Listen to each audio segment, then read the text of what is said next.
الحمد لله الذي جعل الشمس والقمر بحسبان والنجم والشجر يسجدان وفضل زمانا على زمان كما فضل مكانا على مكان وإنسانا على إنسان ونشهد أن لا إله إلا الله وحده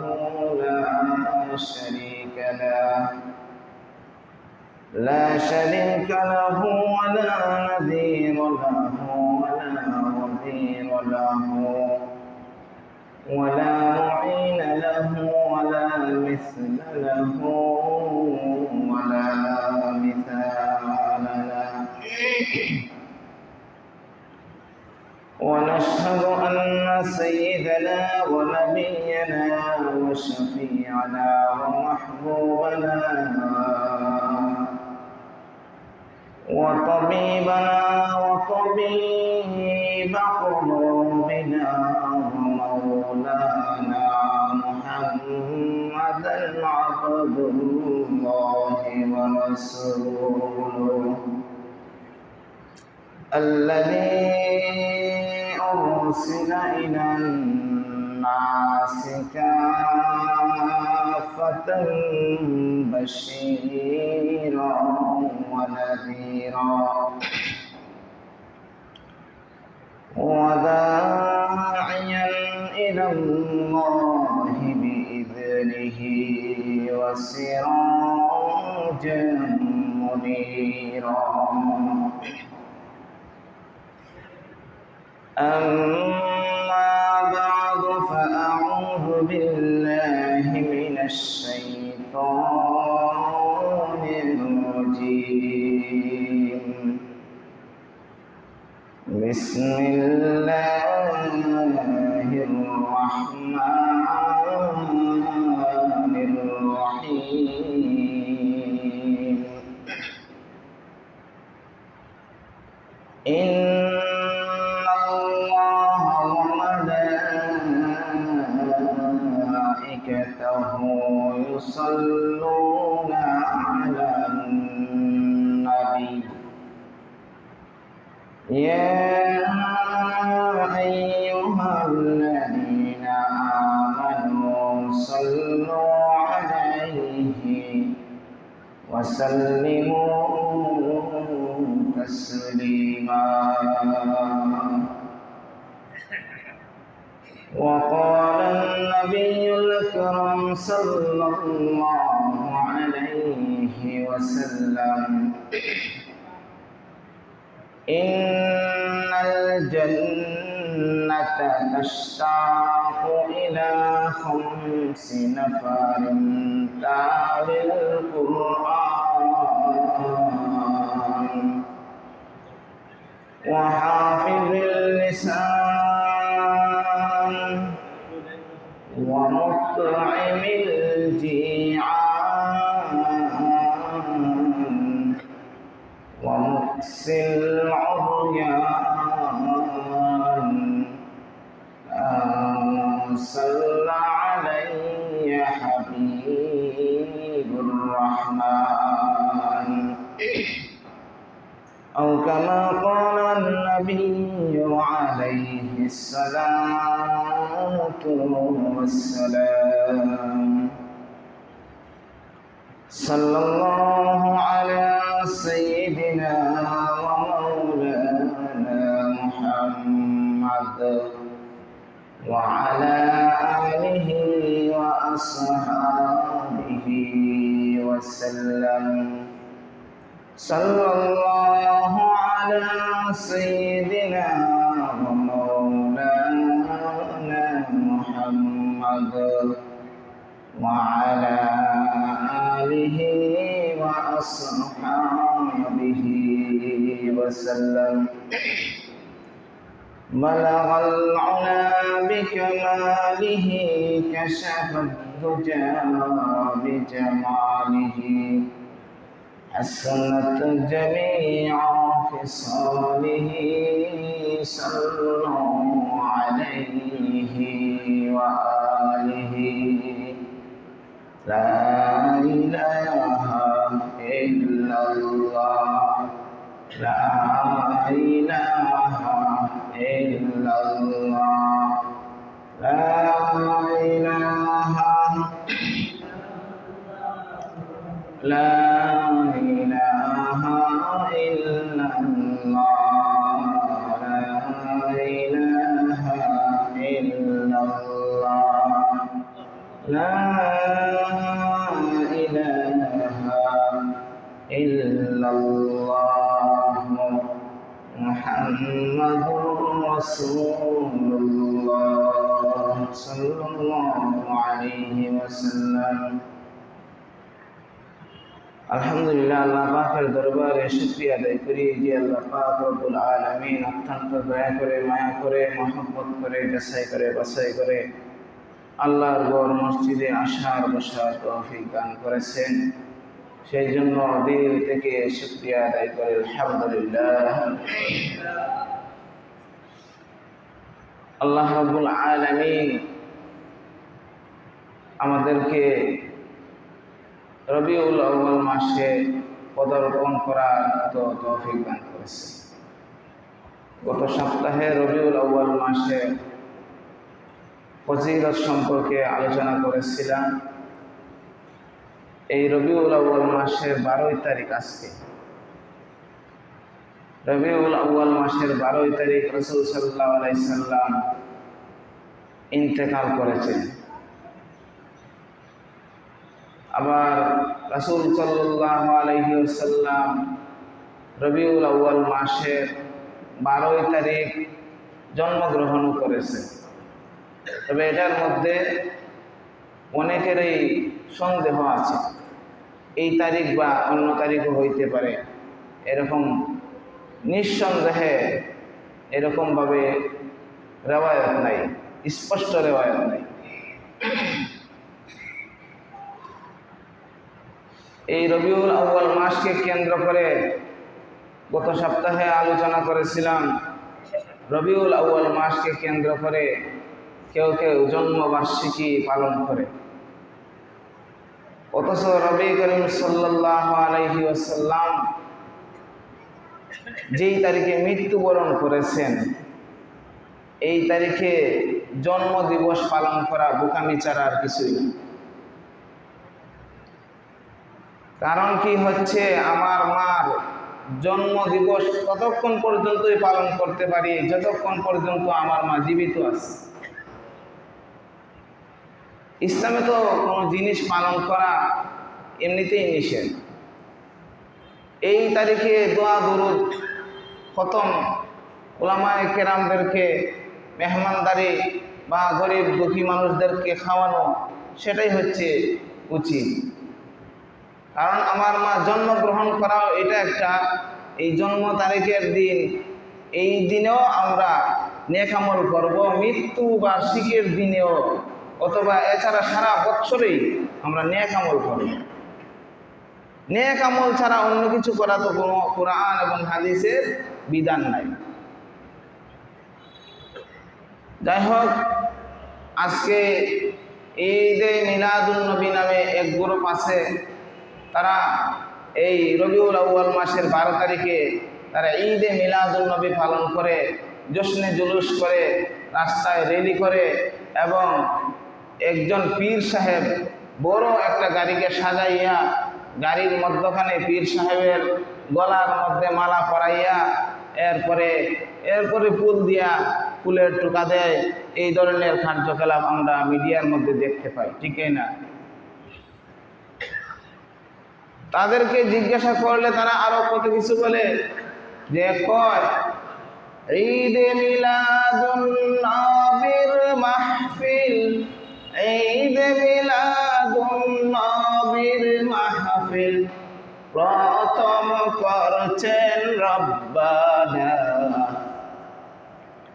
ঈদ মিলাদুন নবীর মাহফিল প্রথম করছেন রব্বানা। প্রথম বুঝি করছেন কি?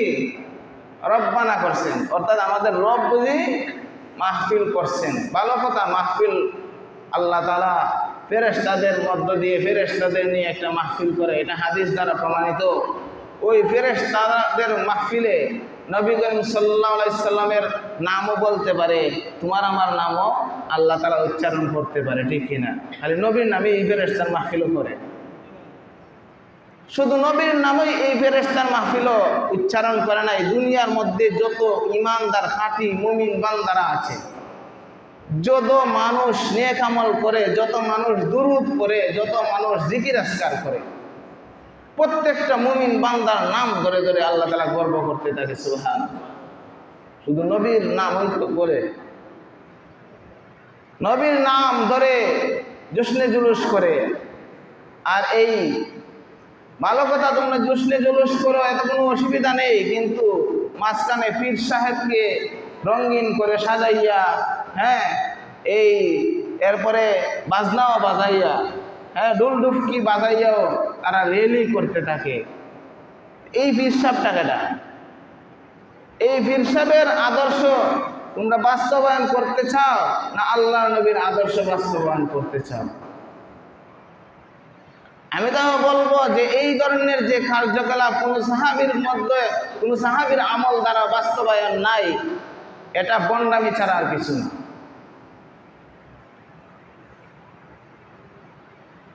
নবীর নামে দুরূদ পড়া, এটার বিরোধিতা আমরা করি না, কারণ নবীর নামের দুরূদ শরীফ সম্পর্কে আমি যে আয়াত করেছি এবং অসংখ্য গণিত হাদিস থেকে একখানা হাদিসও পাঠ করেছি, এটার ব্যাখ্যা বিশ্লেষণ শুনলে আপনারা বুঝতে পারবেন যে আমরা কি নবীর দুরূদের বিরোধিতা করি? কশ্চিনকালেও না। নবীজির দুরূদের বিরোধিতা করব কেন? যেই নবীকে সৃষ্টি না করলে আসমান জমিন সৃষ্টি করা হইতো না, যেই নবীর উসিলায় আমরা এই আসমান জমিনে যত উভয়ের মধ্যে যা কিছু আছে সব কিছু ভোগ করতেছি, ওই নবীর মাধ্যমে আমরা আখেরাতে কিয়ামতের দিনে সুপারিশ প্রাপ্ত হব, ওই নবীর বিরোধিতা করব, সেটা আমাদের কি? আমরা আবার কিসের মুসলমান?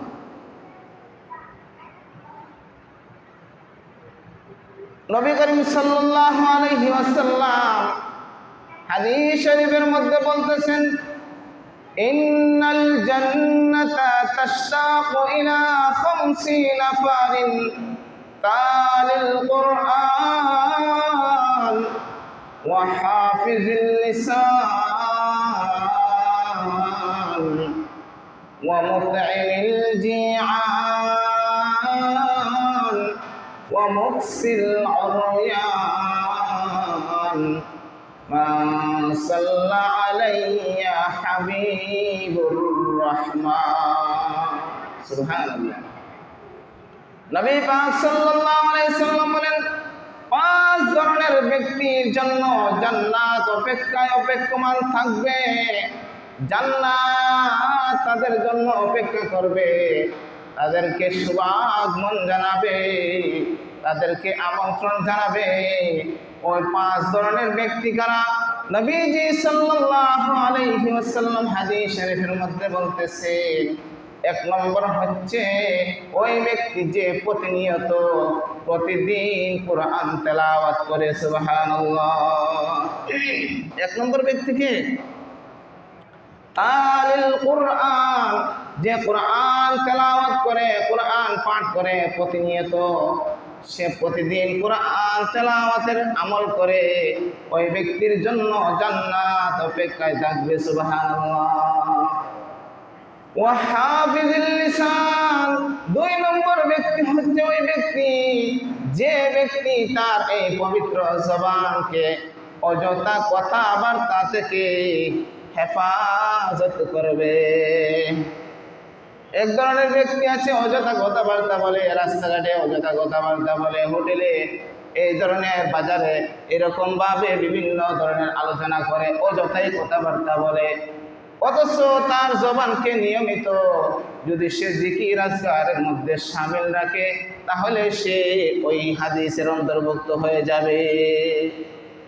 হাফিজুল লিসান অর্থাৎ তার লিসানকে, তার জিহ্বাকে বিনা ওজরে কথাবার্তা থেকে তার জিহ্বাকে আল্লাহর জিকির আজকারে সর্বদা লিপ্ত রাখে। ও এমনিতে তো হাদিস আছে, রাসূল সাল্লাল্লাহু আলাইহি সাল্লাম বলেন, যে ব্যক্তি তার জবানকে জিকির দ্বারা জিহ্বাকে তরুতাজা রাখিবে, কিয়ামতের দিন ওই ব্যক্তি হাসতে হাসতে জান্নাতে প্রবেশ করিবে। সুবহানাল্লাহ। 3 নম্বর হচ্ছে ওই ব্যক্তি ওয়া মুতঈমিল জিআন, ক্ষুধার্তকে আহ্বান করে, দাওয়াত করে, তার বাড়িতে মেহমানদারি করে। যে ক্ষুধার্ত সে খাইতে পায় না, তাকে যদি আমরা খাবার না দিই, তাকে যদি আমরা সাহায্য না করি, কে করবে সাহায্য? ধনাত্মদের উপর। এটাই তো হচ্ছে কর্তব্য। ক্ষুধার্তকে আহ্বান করে, নিমন্ত্রণ করে, তাকে সুন্দরভাবে ইজ্জতের সাথে খাবার দিবে। ওই ব্যক্তিও জান্নাতে, জান্নাত ওই ব্যক্তির জন্য অপেক্ষায় থাকবে। সুবহানাল্লাহ। 4 নম্বর ওই ব্যক্তি, যে ব্যক্তি ওয়া মুফসিল উরয়ান, খালি গায়ে খালি জুতা পরে, এরকম ভাবে সে কোনো ধরনের খাপড়া চোপড়া পরতে জানে না, এরকম ভাবে পরার কোনো সামর্থ্য নাই, এরকম ভাবে সে গরিব ব্যক্তি, সে কাপড় চোপড় পরার মতো, খরিদ করার মতো তার ক্ষমতা নাই, ওই ধরনের ব্যক্তিকে যদি আপনি কাপড় চোপড় খরিদ করে তাকে পরিধান করার মতো এরকম ভাবে সুযোগ করে দেন, ওই ব্যক্তির জন্য জান্নাত অপেক্ষায় থাকবে। সুবহানাল্লাহ। 5 নম্বরে যে ব্যক্তির কথা বলতেছেন নবী করিম সাল্লাল্লাহু আলাইহি ওয়াসাল্লাম বলেন, 5 নম্বরে ওই ব্যক্তির জন্য জান্নাত অপেক্ষায় থাকবে যে ব্যক্তি তার হাবিবুর রহমান, অর্থাৎ আল্লাহ হচ্ছে রহমান। আল্লাহ কি? রহমানের হাবিব, অর্থাৎ প্যারে নবী সাল্লাল্লাহু আলাইহি ওয়াসাল্লাম। আল্লাহর নবী সাল্লাল্লাহু আলাইহি ওয়াসাল্লামের উপর সকাল সন্ধ্যা দুরূদ শরীফ পাঠ করবে, ওই ব্যক্তির জন্য জান্নাত অপেক্ষায় অপেক্ষমান থাকবে। সুবহানাল্লাহ। তাহলে আমরা কি নবীজির দুরূদের বিরুদ্ধে করতেছি? শুধু তাই না, নবী করিম সাল্লাল্লাহু আলাইহি ওয়াসাল্লাম বলেছেন, মান সাল্লা আলাইয়া ওয়াহিদাতান সাল্লাল্লাহু আলাইহি আশারা, যে ব্যক্তি নবীর উপর একবার দুরূদ পাঠ করবে, আল্লাহ রাব্বুল আলামিন তার উপর 10 মর্তবা রহমত প্রেরণ করবেন। সুবহানাল্লাহ। দুনিয়ায় কে কখন কোন জায়গায় দুরূদ শরীফ পাঠ করবে তা কারো জানা নাই, কিন্তু ওই দুরূদ শরীফের খবর পৌঁছায়া নবীর কাছে দেওয়ার জন্য গুরু ফেরেশতা রাখছেন। এমনকি আমাদের 2 কাঁধে কিরামান কাতিবিন ফেরেশতা আছে, ওই কিরামান কাতিবিন ফেরেশতা পর্যন্ত খবরটা নিয়ে পৌঁছায়া দিয়ে আসে আল্লাহ নবীজির দরবারে। এই আল্লাহ নবীজির দরবারে গুরু ফেরেশতা আছে, তারা আল্লাহ নবীর দরবারে দুরূদ শরীফের আমলটা আল্লাহ নবীর কাছে পৌঁছায়া দিয়ে আসে। যখন দুনিয়ার মধ্যে কোনো বান্দা 1 মর্তবা দুরূদ শরীফ পাঠ করে, আল্লাহ নবীর ওই ফেরেশতা নিয়োজিত দায়িত্বরত ফেরেশতারা আল্লাহ নবীর দরবারে গিয়ে হাজির হয়ে বলে, ইয়া রাসূলুল্লাহ, ইয়া হাবিবাল্লাহ, ফুলান ইবনে ফুলান, হাদিসের বর্ণনা, অমুকের ব্যক্তি, অমুকের ঘরের অমুক ব্যক্তি, অমুক বান্দা তোমার নামে 1 মর্তবা দুরূদ শরীফ পাঠ করেছে। অতএব নবীজি বলেন, আমার পক্ষ থেকে তার উপর 10 মর্তবা রহমত বর্ষণ করা হয়। অতঃপর ওই ফেরেশতা এই দুরূদের আমল নিয়ে আল্লাহ তাআলার দরবারে হাজির হয়ে যায়। আল্লাহ তাআলার দরবারে গিয়া ওই ফেরেশতারা বলে, ওগো রব্বুল আলামিন, দুনিয়ার অমুক জায়গায় বসে, অমুক জায়গায় অমুকের ঘরের অমুক সন্তান তোমার অমুক বান্দা তোমার নবীর উপর, তোমার হাবিবের উপর 1 মর্তবা দুরূদ শরীফ পাঠ করেছে, অথবা যে যত মর্তবা দুরূদ পাঠ করবে আল্লাহ তাআলার কাছে সেই রিপোর্ট পেশ করার পরে আল্লাহ রাব্বুল আলামিন বলেন, আমি আমি আল্লাহ রাব্বুল আলামিন কিরামান কাতিবিন ফেরেশতাকে নির্দেশ দিয়ে দেন, ওগো কিরামান কাতিবিন ফেরেশতা, তুমি তোমার ওই বান্দার উপর আমার পক্ষ থেকে 10 বার রহমত বর্ষণ করা হোক। সুবহানাল্লাহ। এই যে নবী করিম সাল্লাল্লাহু আলাইহি সাল্লামের হাদিস আমরা তো অস্বীকার করি না। নবীজির উপর দুরূদ পড়বেন, তাতে কোনো সমস্যা নাই। নবীজি আল্লাহ রাব্বুল আলামিন রাসূল সাল্লাল্লাহু আলাইহি সাল্লামের উপর এই যে দায়িত্বরত ফেরেশতাদের নিয়োজিত রাখছে, তারা তাদের কাজ করবে। এখন যদি আমরা নবীজির উপর দুরূদ পৌঁছানোর জন্য নবীজিকে আমরা হাজির করে দিই, এটা একটা বেয়াদবি না? যে নবীজি আইসা আমার দুরূদটা গ্রহণ করবে, এটা কি ইজ্জতের কথা? এটা কোনো ইজ্জতের কথা হইতে পারে? তাহলে আমরা নবীজিকে এমন একটা স্থানে পৌঁছায় দেই যেই স্থানে পৌঁছাইলে ঈমান চলে যায়। বলেন, নবীজি এর মানে হচ্ছে হাজির নাজির। যে নবীজি যদি হাজির নাজির বলি, তাহলে আর কি ঈমান থাকবে? থাকবে না। এই যে নবী করিম সাল্লাল্লাহু আলাইহি সাল্লামকে ভালোবাসার নামে আমাদের সমাজে কিছু ভণ্ড আকীদার লোকেরা ভণ্ডামি করতেছে। নবী করিম সাল্লাল্লাহু আলাইহি সাল্লামের এই দুরুদের নামে লাফালাফি, এই নবীজির জশ্নে জুলুসের নামে লাফালাফি, মিলাদুন নবী, ঈদে মিলাদুন নবী নামে লাফালাফি করতেছে। এক পয়সাও তাদের অন্তরে খুদার কসম, যে নবীজির আদর্শকে বাস্তবায়ন করার জন্য মাঠে ময়দানে কোনো লোকের বিরুদ্ধাচরণ করলো না, কোনো মানুষের বিরুদ্ধাচরণ করলো না, হক কথা বলল না, শুধু জশ্নে জুলুসের নামে লাফালাফি করে, শুধু নবীজির মিলাদ এবং কিয়ামের নামে লাফালাফি করে, তার অন্তরে এক পয়সাও নবীজির ভালোবাসা নাই, এক পয়সাও নবীজির ভালোবাসা নাই। বলেন ঠিক কিনা? কারণ নবী করিম সাল্লাল্লাহু আলাইহি ওয়াসাল্লামের জামানায় নবীজির সাহাবী মহিলাদের অন্তরেও কেমন ভালোবাসা ছিল। নবী করিম সাল্লাল্লাহু আলাইহি সাল্লামের জামানায় যখন উহুদের যুদ্ধ এরকম ভাবে কায়েম হয়ে গেল, উহুদের যুদ্ধের ময়দানে এক মহিলার সাহাবী স্বামী ওই যুদ্ধের মধ্যে শরীক হলো। যখন ওই মহিলাও নবীজিকে ভালোবাসে, ওই স্বামীও নবীজিকে ভালোবাসে, যার দরুন তো নবীজির যুদ্ধের সাথে শরীক হয়ে গেল। যখন যুদ্ধ অনুষ্ঠিত হয়ে গেল, এরকমভাবে স্বামী যুদ্ধ করতে করতে স্বামী শহীদ হয়ে গেল। এরকমভাবে ওই মহিলা ওই যুদ্ধের মধ্যে গিয়া বলতেছে, আমার নবী কই, আমার নবী কই, আমার নবীর কই। কবর উঠছে, কবর পৌঁছে গেছে, নবীজি ইন্তেকাল করে গেছে, নবীজি ইন্তেকাল করেছে। আর ওই মহিলার ভালোবাসা অন্তরে আর জায়গা দিতে পারতেছে না, গিয়া নবীর খোঁজ লইতেছে, আমার নবী কই, আমার নবী কই। সুবহানাল্লাহ। এক লোক ব্যক্তি আয়েশা দাঁড়ায় বলতেছে, তোমার স্বামী তো শহীদ হয়ে গেছে। ওই মহিলার মাথার মধ্যে ঢুকায় দিয়েছে, কারণ কি আমার নবী কই। আর মহিলা স্বামীর কথার খবর নাই, বলতেছে আমার নবী কই, আমার নবী কই। সুবহানাল্লাহ। নবীর খবর নেওয়ার ইচ্ছা, অন্তরে ভালোবাসা ঢুকাইছে। নবীর ভালোবাসা কেমন প্রেম ভালোবাসা, স্বামীর খবর নাই। আরেকজন আয়েশা বলতেছে, তোমার স্বামী তো শহীদ হয়ে গেছে, তারপরেও বলতেছে যে আমার নবী কই, আমার নবীর অবস্থা কেমন। সুবহানাল্লাহ।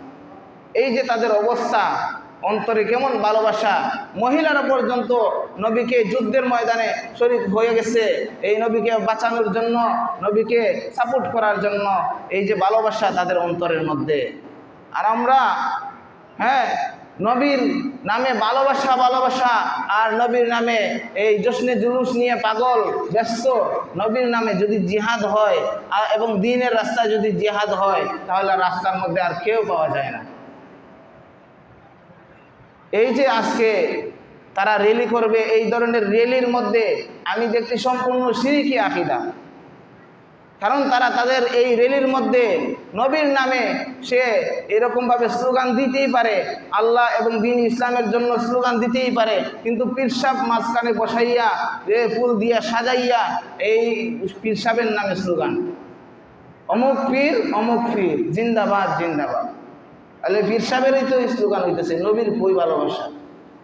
জিহাদে আসলে, ইসলামের ডাক আসলে তাদের খবর নাই, সুন্নি গোষ্ঠীর খবর নাই, সিন্নি গোষ্ঠী কি হচ্ছে, সিন্নি গোষ্ঠী। সিন্নির খবর পাইলে পাগল পারা হয়ে যায়।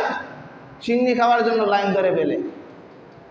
যাই হোক, আমাদেরকে আল্লাহ তাআলা যে কথাগুলো বললাম আমাদেরকে বুঝার তৌফিক দান করুন। ওয়া আখির দাওয়ানা আলহামদুলিল্লাহি রাব্বিল আলামিন।